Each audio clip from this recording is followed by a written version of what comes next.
A campanha eleitoral nos ensina e nós temos que aprender algumas lições. Obtivemos certamente com a legislação nova alguns avanços, mas constatamos também retrocessos.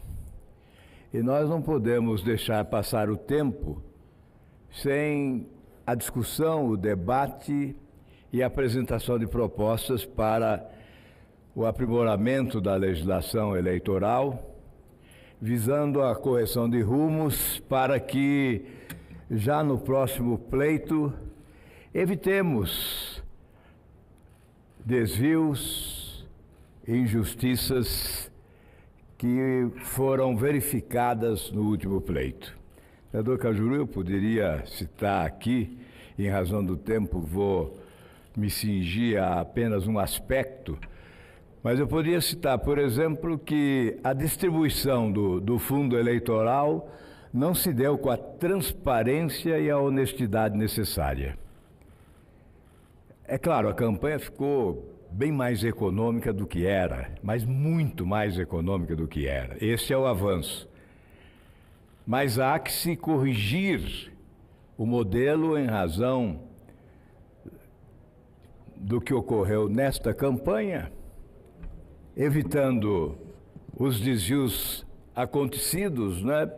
E promovendo uma distribuição mais justa dos recursos públicos que foram conferidos em função da nova legislação. O tempo de rádio e TV. A desigualdade é imensa. Não foi uma eleição, portanto, na sua plenitude democrática. Eu poderia dizer que foi uma eleição com desigualdades que retratam as desigualdades sociais vigentes no país. Um retrato do que é o Brasil. Uma eleição das desigualdades. A participação na mídia.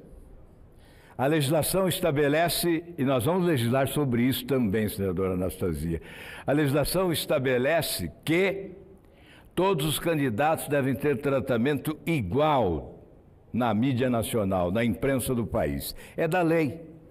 No entanto, a legislação não foi respeitada.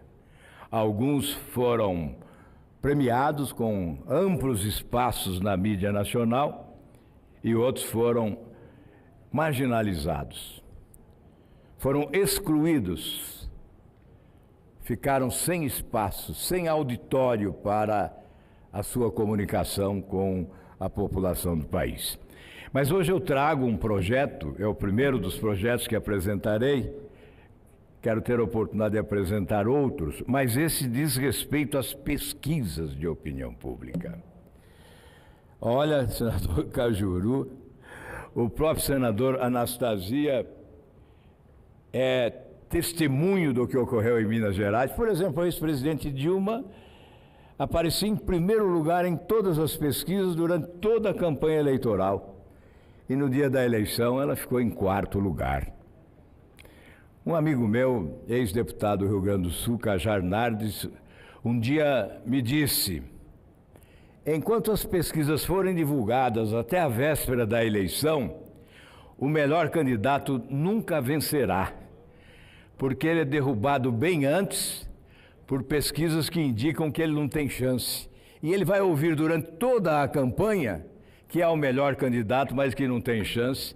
E aí prevalece o voto útil, né, do senador Plínio. O senador Plínio foi vítima disso já em outras campanhas eleitorais. Era o melhor, mas não tinha chance. Era o que dizia a pesquisa. E nós verificamos que existem pesquisas e pesquisas entre aspas, informando ou desinformando. Por isso, nós estamos apresentando hoje, senadora Anastasia, um projeto que estabelece, no artigo 33 da Lei 9.504, de 97, no parágrafo 6º, a divulgação de pesquisas eleitorais por qualquer meio de comunicação a partir do 15º dia anterior do dia do pleito constitui crime punível com detenção de 6 meses a 1 ano e multa no valor de R$ 53.205 a R$ 106.410. Portanto, nos últimos 15 dias da campanha eleitoral, não teremos divulgação de pesquisa sob pena da responsabilização aqui instituída no projeto de lei. Não é uma novidade, isso já se pratica em outros países, na França, na Itália. O que nós entendemos é que essas pesquisas distorcem, elas conduzem, elas sinalizam muitas vezes equivocadamente e levam os eleitores ao equívoco. Portanto, essa é uma proposta para discussão, para debate, para aprimoramento. Nós sabemos que há institutos sérios e que muitas vezes erram, não de má fé. Nós não estamos aqui pré-julgando, ou não estamos julgando ninguém. O que nós estamos tentando é corrigir os erros, porque ao final do processo eleitoral, senadora Anastasia, nós poderíamos dizer a alguns diretores de institutos de pesquisa: é melhor fechar as portas, pedir perdão ao povo brasileiro e ir plantar batata no semiárido nordestino sem chapéu, para ver o que é bom. Porque, na verdade, o que se fez, especialmente nesta última eleição, é um escândalo em matéria de pesquisa de opinião pública. Eu concedo, se Vossa Excelência permitir, uma parte ao senador Lucas, que está me solicitando com o maior prazer, senador do Amapá. Não, obrigado, senador Álvaro. Eu quero dizer que Vossa Excelência terá o nosso apoio. Eu mesmo já fui vítima disso, né? Em 2008, eu, candidato a prefeito, a última pesquisa do Ibope me deu 9%. E eu tive 25,3%. Perdi por 0,7%. Então são absurdos que não podem acontecer. E não é diferente nos outros estados. E eu concordo com Vossa Excelência. Esta eleição passada foi assim um negócio muito absurdo, os erros, né, das pesquisas que foram divulgadas. Obrigado. Muito obrigado, senador. O senador Cajuru também deseja uma parte, um prazer. Bem, senador Álvaro Dias, Álvaro todos os dias, o senhor entra num vespeiro que eu amo. Talvez antes dele eu só ame mais as mulheres. Eu amo esse vespeiro. Eu quero lhe oferecer, até porque Vossa Excelência é merecedor, pelo seu histórico desta casa e como cidadão, um exemplar do meu primeiro entre os 5 livros que eu escrevi, que é o Dossiê K, onde eu apresento com provas documentais, presidente Anastasia, e com a declaração do dono do Instituto do Ibope na época, Montenegro, no programa Roda Viva da Rede Cultura. Lá tem a cópia, lá tem tudo. Eu tenho o vídeo. Quero lhe entregar para que o senhor também possa acrescentar nesse corajoso projeto o envolvimento de alguns veículos de comunicação, evidentemente não generalizo, mas há veículos maléficos, e eu provo que no estado de Goiás, segundo a declaração do próprio dono do Ibope, que mandou a população de Goiás ir para a porta da emissora e protestar contra ela, porque ela foi contratada para fazer 5 rodadas de pesquisa, e pasme o que ela fez.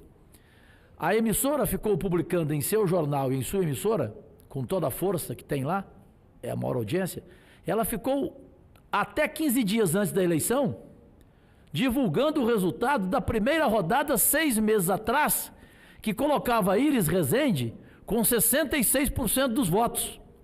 Quando, na verdade, naquele momento, 15 dias antes da eleição de 1998, ela estava empatada tecnicamente. Ou seja, o veículo de comunicação, ele fez parte, ou seja, ele foi cúmplice dessa sacanagem. E aí, no caso, o Instituto até disse, puxa vida, nesse caso eu não sou o culpado. Então aí eu acrescentaria também veículos de comunicação nesse seu brilhante projeto, porque às vezes ele é tão corrupto quanto o Instituto de Pesquisa. Parabéns. Muito obrigado, senador Cajuru. O que se deseja é o aprimoramento do processo eleitoral. Nós não podemos continuar assistindo à repetição do mesmo desastre em todas as eleições.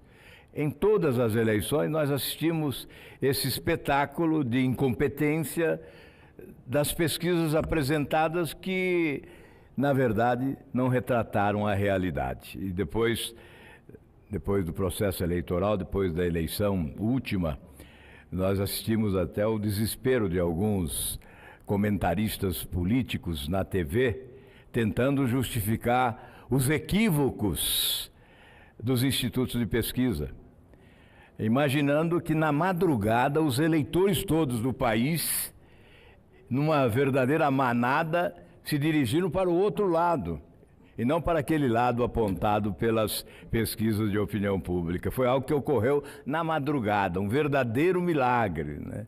Não foi o Instituto que errou, foi o eleitor que mudou na última hora. Veja a que ponto nós chegamos. E por isso que Vossa Excelência tem razão quando envolve também alguns veículos de comunicação. Aqui à distância, eu não sei se o Major Olímpio está pedindo a parte, que eu vejo o microfone. Você está muito distante, Major Olímpio. Dessa. Eu gostaria simplesmente de fazer uma consideração, caro senador Álvaro Dias, de concordar, e vou apoiar, mas vamos tentar aperfeiçoá-lo, que eu vejo que Vossa Excelência ainda está sendo bondoso, tendo consideração com inescrupulosos de institutos de pesquisa, e ainda fala nos 15 dias que antecedem. Eu sou pela proibição dessas pesquisas que são tendenciosas, são manipuladores de toda sorte. Eu sou um exemplo disso em São Paulo. Até a última pesquisa, eu era o quarto, quinto colocado para a eleição do Senado, né, com 11, 12% dos votos. Na hora que eu alcancei 29% dos votos no Estado, depois vem o Ibope, Datafolha, e diz, olha, nós tivemos uma migração e a boca de urna mudou o cenário. Deviam ter vergonha na cara. E dando o nome, vergonha na cara, né? Esse pessoal do Ibope, do Datafolha, mais alguns estelionatários disso, nós temos que fazer, porque é o seguinte, todo o esforço que é desenvolvido, Vossa Excelência foi candidato e sabe muito bem disso, esses canalhas verdadeiramente vendem, eles compram. Nós temos aí delações na própria JBS, onde um dos executivos diz como é que ele comprava o Ibope para aumentar 1 ou 2 pontos, ou quanto custava isso para cada ponto que ele botava para mais ou para menos, comprando com esses institutos de pesquisa. Isso é coisa de criminoso. Então, a iniciativa de Vossa Excelência nós vamos apoiar. Se possível, melhorar. Nós vamos emendar, e tornando mais rígido ainda. O Cajuru, se ele tem documentação viva disso, é hora de nós escracharmos para a sociedade brasileira o que essas pessoas, o que essas empresas fazem, manipulando literalmente, né? O que eles vão colocando como margem de erro, aí são verdadeiros absurdos, é um escárnio com a população. Parabéns pela coragem cívica. Obrigado, Major Olímpio, obrigado aos colegas, e certamente todos terão a oportunidade de contribuir para aprimorar essa iniciativa. É uma iniciativa modesta, mas que abre esse jogo, que inicia esse debate e proporciona o espaço para as ideias, as iniciativas que virão aprimorando a nossa legislação. Muito obrigado, presidente.